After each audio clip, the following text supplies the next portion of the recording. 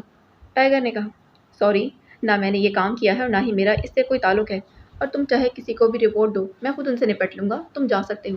Roberts نے ایک جھٹکے سے اٹھتے کہا، اوکے، ایپل جوس پلانے کا شکریہ۔ ٹائیگر نے اٹھ کر مسکراتے کہا اور پھر تیزی سے آفس سے باہر نکل گیا تھا۔ تھوڑی ہی دیر بعد وہ کلب کے مین گیٹ سے نکل کر سائڈ میں موجود ایک برآمدے کے کونے میں رک گیا۔ اس نے جیب سے ایک چھوٹا سا آلہ نکالا، اس کا بٹن پریس کر دیا۔ ہیلو ہیلو، رابرٹس بول رہا ہوں۔ آلے میں سے رابرٹس کی ہلکی سی آواز سنائی دی۔ یس، سردار بول رہا ہوں۔ کیا بات ہے، کیوں فون کیا ہے؟ رابرٹس سے بھی کافی ہلکی آواز سنائی دی تھی، لیکن الفاظ بہرحال واضح تھی۔ سردار صاحب، 2 سال پہلے آپ کے حکم پر جس فوٹوگرافر کو ہلاک کیا تھا، اس کے کیس کے پیچھے ملٹری انٹیلیجنس نے کام شروع کر دیا ہے۔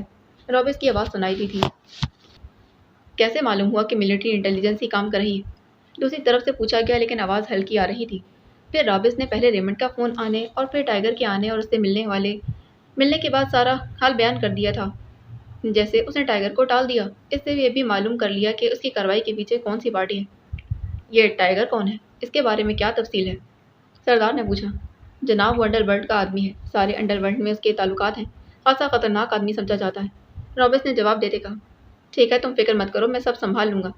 دوسری آواز سنائی دی، بولنے والے کے لہجے میں تکبر اور نخوت تھی، جیسے یہ اس کے لیے کوئی مسئلہ ہی نہ ہو۔ پھر ریسیور رکھنے کے آواز آئی۔ ٹائیگر نے کان سے لگایا ہوا آلہ آف کر کے اسے جیب میں ڈالا اور پھر تیز تیز قدم اٹھاتا دوبارہ ہال میں داخل ہو گیا۔ پھر کاؤنٹر کے قریب رکے بغیر وہ راہداری کی طرف مڑ گیا۔ کاؤنٹر پر موجود فون والی لڑکی فون کرنے میں مصروف تھی اور باقی لڑکیاں بھی اپنے اپنے کاموں میں مصروف تھیں، کیونکہ اب کلب میں لوگ آنا شروع ہو گئے تھے۔ چند لمحوں کے بعد ہی وہ رابرٹس کے آفس کے سامنے پہنچ گیا۔ اس نے دروازے کو دبایا تو دروازہ کھل گیا تھا۔ ٹائیگر اندر داخل ہوا تو سامنے میز کے پیچھے بیٹھا رابرٹس اندر آتے دیکھ بے اختیار اچھل پڑا۔ تم پھر کیا مطلب؟ رابرٹس نے حیرت بھرے لہجے میں کہا، میں نے یہاں ایک طاقتور ڈگٹا فون لگایا تھا، کیونکہ مجھے معلوم تھا کہ میرے جاتے ہی تم اپنی اس پارٹی کو فون ضرور کرو گے جس نے تمہیں یہ کام دیا تھا۔ میرے ریسیور میں تمہارے سردار سے ہونے والی بات چیت ٹیپ ہو چکی ہے۔ بہرحال میں اسی لیے آیا ہوں کہ اب تم سردار کے بارے میں تفصیل بتا دو اور بس۔ ٹائیگر نے جھک کر اس صوفے کے نچلے حصے سے ہاتھ ڈالتے کہا۔ پھر وہ جب سیدھا ہوا تو ایک چھوٹا سا بٹن اس کے ہاتھ میں تھا۔ اس نے یہ بٹن جیب میں ڈالا۔ اس کا مطلب ہے کہ تم سے باقاعدہ نپٹنا پڑے گا، رابرٹس نے انتہائی غصیلے لہجے میں کہا، اور اس کے ساتھ ہی اس کا ہاتھ کھلی دراز میں سے باہر آیا تو اس کے ہاتھ میں ریوالور موجود تھا۔ لیکن اس سے پہلے کہ رابرٹس اسے سیدھا کر کے ٹائیگر پر فائر کرتا، رابرٹس کا ہاتھ بجلی کی تیزی سے جیب سے باہر آیا تھا اور اس کے ساتھ ہی ٹڑٹڑاہٹ کی تیز آوازوں کے ساتھ رابرٹس کے حلق سے نکلنے والی چیخ سے کمرہ گونج اٹھا۔ گولیاں رابرٹس کے ہاتھ پر پڑی تھیں اور پھر ریوالور اس کے ہاتھ سے نکل کر دور جا گرا۔ لاشعوری طور پر اپنے ہاتھ کو بار بار جھٹک رہا تھا، اس کی انگلیوں سے خون نکل رہا تھا۔ پھر اس سے پہلے کہ وہ ذہنی طور پر سنبھلتا، ٹائیگر نے تیزی سے آگے بڑھ کر مشین پسٹل کی نال اس کی کنپٹی پر لگا دی تھی۔ بولو، میں صرف 5 تک گنوں گا، اس کے بعد ایکسچینج سے فون کر کے سردار کا نمبر معلوم کر کے اسے ڈھونڈ نکالوں گا، لیکن ہزاروں ٹکڑوں میں بکھری ہوئی تمہاری کھوپڑی دوبارہ جڑ نہیں سکے گی۔ 1 2 3 ٹائیگر نے رک کر گنتی شروع کر دی تھی۔ رک جاؤ، میں بتاتا ہوں، مجھے مت مارو۔ سردار ارباب بہت بڑا بلڈر ہے، ڈان پلازا کا مالک۔ ڈان پلازا میں ہی اس کا آفس ہے، ڈان کنسٹرکشن کمپنی۔ رابرٹس نے انتہائی خوفزدہ لہجے میں کہا۔ وہ چونکہ فیلڈ کا آدمی نہیں تھا، اس لیے وہ موت کا سامنا دیکھ کر دل چھوڑ بیٹھتا تھا۔ ٹائیگر اس بار اس کے لہجے سے ہی سمجھ گیا کہ وہ سچ بول رہا ہے۔ ٹائیگر ایک قدم پیچھے ہٹا اور پھر اس کا دوسرا بازو بجلی کی تیزی سے گھما۔ رابرٹس کی کنپٹی پر مڑی ہوئی انگلی کی ضرب کچھ اس قدر بھرپور انداز میں پڑی کہ رابرٹس چیختا ہوا سامنے موجود میز پر ایک لمحے کے لیے اوندا ہوا اور پھر مڑ کر نیچے فرش پر جا گرا، ساکت ہو گیا۔ ٹائیگر نے فون کی لٹکتی ہوئی تار کو ایک جھٹکے سے کھینچ کر اسے سرکٹ سے باہر نکالا۔ پھر مشین پسٹل کو جیب میں ڈال کر وہ تیزی سے بیرونی دروازے کی طرف بڑھ گیا۔ اسے معلوم تھا کہ آفس ساؤنڈ پروف ہے، اسی لیے اندر ہونے والی فائرنگ کی آوازیں باہر نہیں سنی گئی ہوں گی۔ فون کی تار اس نے اسی لیے توڑی تھی کہ رابرٹس ہوش میں آ کر سردار کو فون نہ کر سکے۔ تھوڑی ہی دیر بعد وہ ہوٹل کے مین گیٹ سے نکل کر تیزی سے پارکنگ کی جانب بڑھ گیا۔ پھر چند لمحوں کے بعد اس کی کار کمپاؤنڈ سے نکل کر دائیں جانب کو مڑ گئی تھی۔ اب ٹائیگر کی کار کا رخ اس سڑک کی طرف تھا جہاں ڈان پلازا تھا۔ وہ بھی سلسلے کو فائنل ٹچ دینا چاہتا تھا اور اسے یقین تھا کہ سردار ارباب سے اسے بنیادی معلومات کا علم ہو جائے گا، پھر وہ اطمینان سے عمران کو تفصیلی رپورٹ دے سکے گا۔ اور کار دوڑاتا ہوا تقریباً نصف گھنٹے بعد اس سڑک پر پہنچ گیا تھا جہاں ڈان پلازا موجود تھا۔ وہ 18 منزلہ شاندار عمارت تھی۔ ٹائیگر نے کار عمارت کے اندر بنی ہوئی پارکنگ میں روکی اور نیچے اتر کر اس نے کار لاک کی۔ پلازا کے مین گیٹ کی طرف بڑھتے ہی لگا تھا کہ اس نے سامنے کچھ فاصلے پر ایک لمبے قد اور بھاری جسم کے آدمی کو آتے دیکھا۔ وہ اسے دیکھ کر چونک گیا کیونکہ اسے اچھی طرح پہچانتا تھا۔ وہ پیشہ ور قاتل راسکی تھا۔ راسکی ٹائیگر کو دیکھ کر مسکرایا اور اس نے ہاتھ لہرایا تھا جیسے اسے سلام کیا۔ راسکی، تم یہاں کیا کر رہے ہو؟